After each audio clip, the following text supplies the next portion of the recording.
Alexander Hamilton was a self-made aristocrat. He grew up as an orphan and later attended King's College. During Hamilton's years as Secretary of Treasury, he proposed many ideas for the future of America.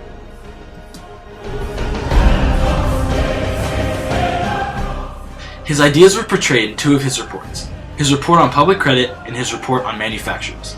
Each revealed Hamilton's desire to have increased federal government involvement in America's finance.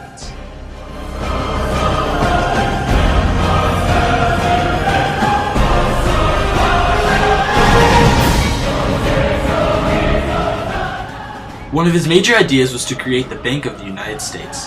Hamilton argued that this would provide a stable, flexible, and uniform national currency and source of capital for loans to fund business and commercial development.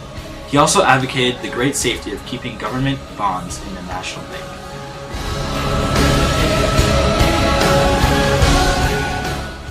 Aaron Burr was born to an established line of Englishmen who had been active in politics. After attending the College of New Jersey, he became a revolutionary soldier. He was a part of Benedict Arnold's expedition to Quebec. By 1776, he had achieved the rank of major and served under future President George Washington in New York.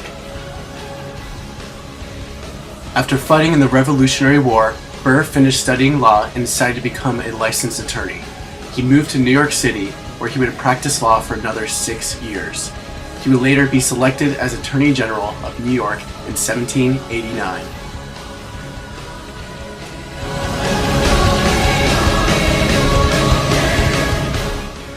Burr became loosely associated with the Democratic Republicans, although he believed in many Federalist policies. His socialist beliefs contrasted to Hamilton's financial proposals. Furthermore, Burr was a threat to Hamilton's banking system. The working class could own shares in Burr's Manhattan Company, giving them a voice in its business and thus hurting Hamilton's banking monopoly in New York and his national bank. During the Revolutionary War, both Hamilton and Burr served under George Washington. Even though Burr was seen as a war hero, Washington promoted Hamilton instead of Burr. This started the build-up of tensions. In 1791, Burr captured a U.S. Senate seat from Philip Schuyler, Hamilton's influential father-in-law, who would have likely supported Hamilton's economic policies.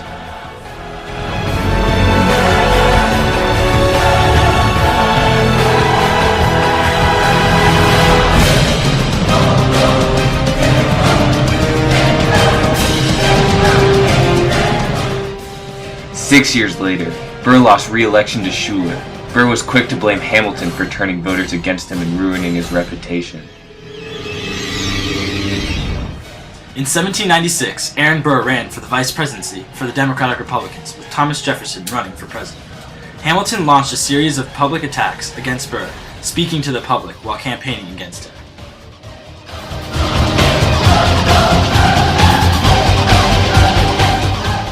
Hamilton stated that Burr was a dangerous man and that he felt it was a religious duty to oppose his career.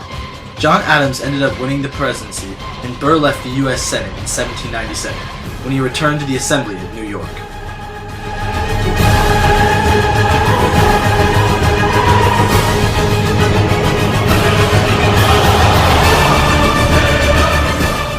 In 1800, the Democratic Republicans nominated both Thomas Jefferson and Aaron Burr to run for the presidential election. Aaron Burr expected an easy win for Jefferson as president and him as vice president. Votes came out, and Burr was tied with Jefferson. An idea popped in Aaron Burr's head that he might actually be able to be the President of the United States.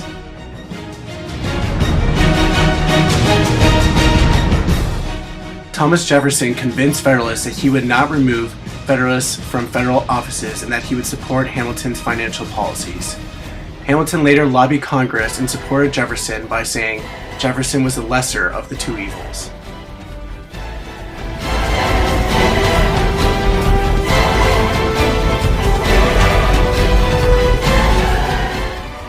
In 1804, the New York Federalists were greatly diminished due to the rise of Jefferson.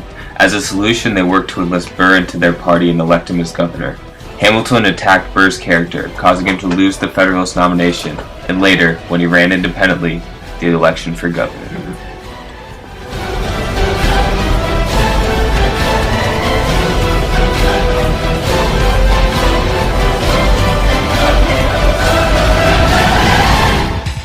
After all of Hamilton's efforts to campaign against him, Burr was furious. His patience had worn thin.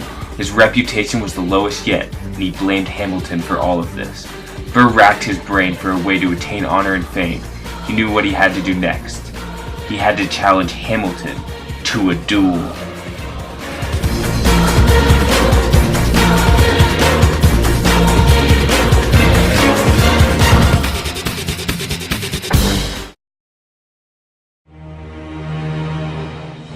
On July 11th, 1804, Hamilton and Burr met at 7 a.m. at the dueling grounds near Weehawken, New Jersey.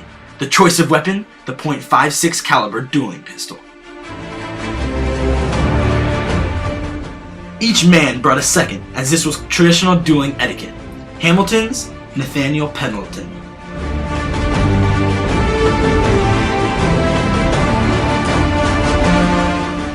And Burr's second, William Van Ness.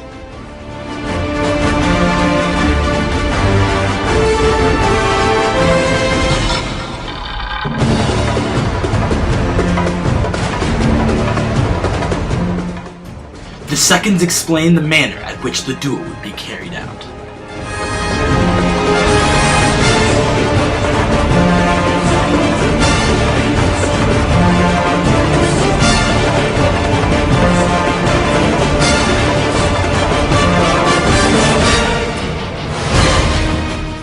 The tensions of the past decade had led up to this.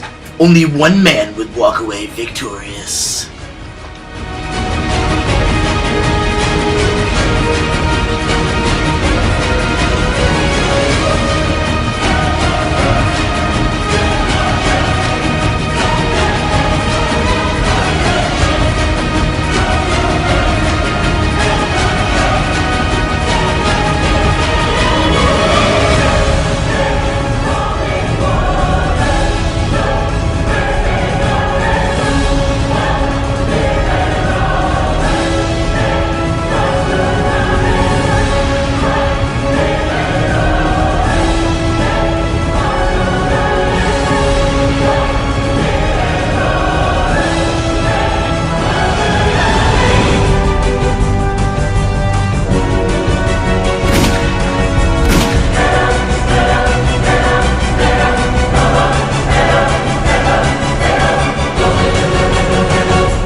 What happened during the duel is very controversial. According to Pendleton, Hamilton thought the duel was immoral and purposely missed. According to Van Ness, Hamilton aimed for Burr and missed high. Regardless, Hamilton was taken to a hospital where he died from the gut wound.